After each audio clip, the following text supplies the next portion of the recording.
Yes, welcome to the network theory classes. Now let us discuss about various types of EMFs. Yes, already we know EMF in the sense the motivation force required to move the electron from one point to another point. So this EMF is the another form of electric potential, or EMF is other form of the electric voltage. Therefore the units of EMF is also volts. Now what are the various types of EMFs? Here we have two types of EMFs are there. Those are, the first one is dynamically induced EMF.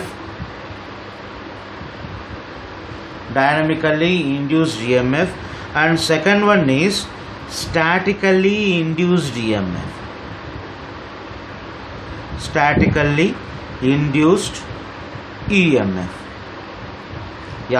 So now let us discuss about dynamically induced EMF and statically induced EMF. So the first one is, so what are the requirements to produce the EMF? Yes, if we want the EMF, we want to get the EMF, the first one is, so first we can remember the Faraday's first law. What is Faraday's first law? Whenever the current carrying conductor placed in the magnetic field cuts the magnetic flux, then EMF is induced. That means to produce the EMF we need one conductor and magnetic field. So then the first case, that is in the case of dynamically induced EMF, when the rotating conductor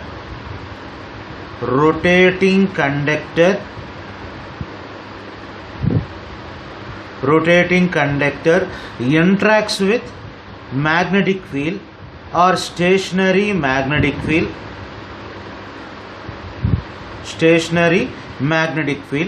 then EMF is induced.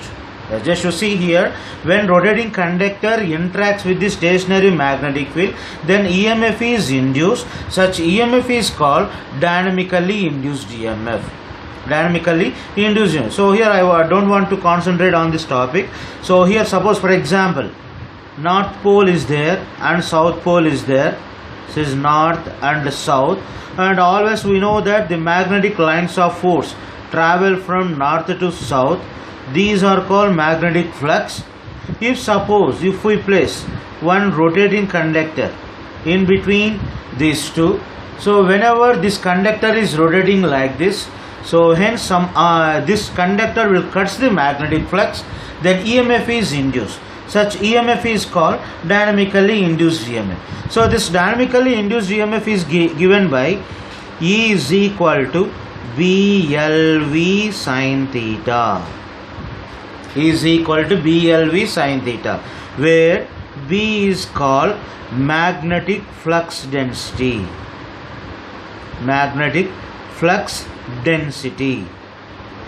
Which is, the units are Weber per meter square or Tesla. Or in some textbook they used to refer B as the magnetic field only. B is the magnetic field directly. And next one is L is length of the conductor. In meters. Length of conductor in meters. Next, V is velocity of the conductor.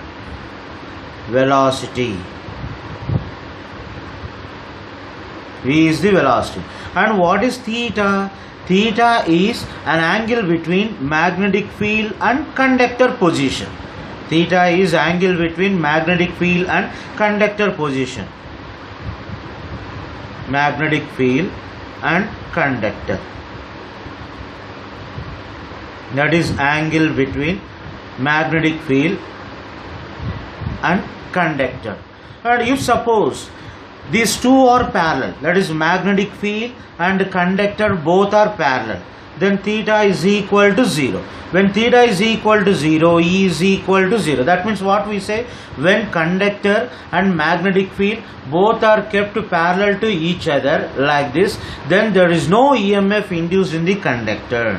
That is, EMF is 0. If suppose theta is equal to 90 degrees, So then E is equal to E max, that is maximum amount of EMF, which is given by BLV. That is when the conductor is kept perpendicular to the magnetic field, then we have the maximum amount of EMF. So here you need to remember 2 points. The first one is when conductor is placed parallel to the magnetic field, then EMF induced in the conductor is 0. When conductor is kept perpendicular to the magnetic field, then EMF induced is maximum. EMF induced is maximum. And moreover, when the angle theta is equal to 90 degrees, such magnetic field is called uniform magnetic field.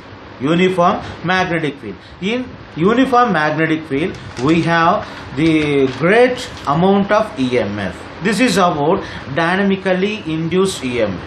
Now let us discuss about statically induced EMF. Statically induced EMF.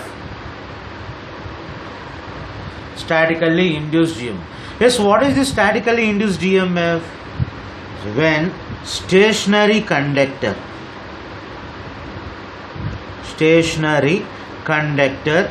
interacts with alternating magnetic field, then we have the EMF. Such EMF is called statically induced EMF. When stationary conductor interact with the alternating magnetic field, then we have the EMF. Such EMF is called statically induced EMF. So can I give the example? The example is transformer. Yes, here also. What is example for the dynamically induced EMF? For dynamically induced EMF, the example is electric motor, electric generator. Electric motor and electric generators are the examples for the dynamically induced EMF. Yes, statically induced, the best example is transformer, because in the case of transformer there is no rotating parts, only stationary parts are there. Now what is again statically induced EMF are classified into two. Those are self-induced EMF and mutually induced EMF. Mutually induced EMF. Yeah, the first one is self-induced EMF and mutually induced EMF. So first let us discuss about self-induced EMF. Suppose this is my coil. Yes. So it is excited and the current is passing through this coil. Yes. EMF induced in the coil due to the flow of current in the same coil or due to the change of current in the same coil. So E is called self-induced EMF. That is EMF induced in the coil due to the change of current in the same coil is called self-induced EMF, which is given by E is proportional to di by dt. That is E is equal to L di by dt, where L is called self-inductance. And what is mutually induced EMF in the sense? Suppose I have the two coils like this. Yeah, this symbol will give the mutual coupling between these two coils. The coupling between the two coils. So EMF induced in the second coil due to the flow of current in the first coil or due to the change of current in the first coil is called mutually induced EMF. That is E2 is directly proportional to di1 by dt. Or similarly, EMF induced in this coil due to the change of current in the second coil, that is E1 is directly proportional to di2 by dt.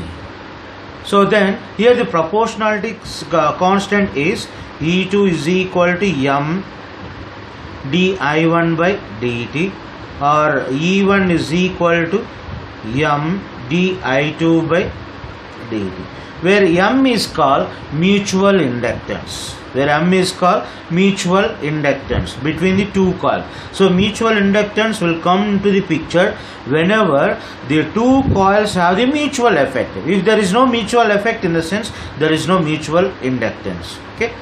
Yes. In the next video, let us discuss about coefficient of coupling, self inductance, mutual inductance, etc. Thank you for watching this video. Stay tuned for the next videos.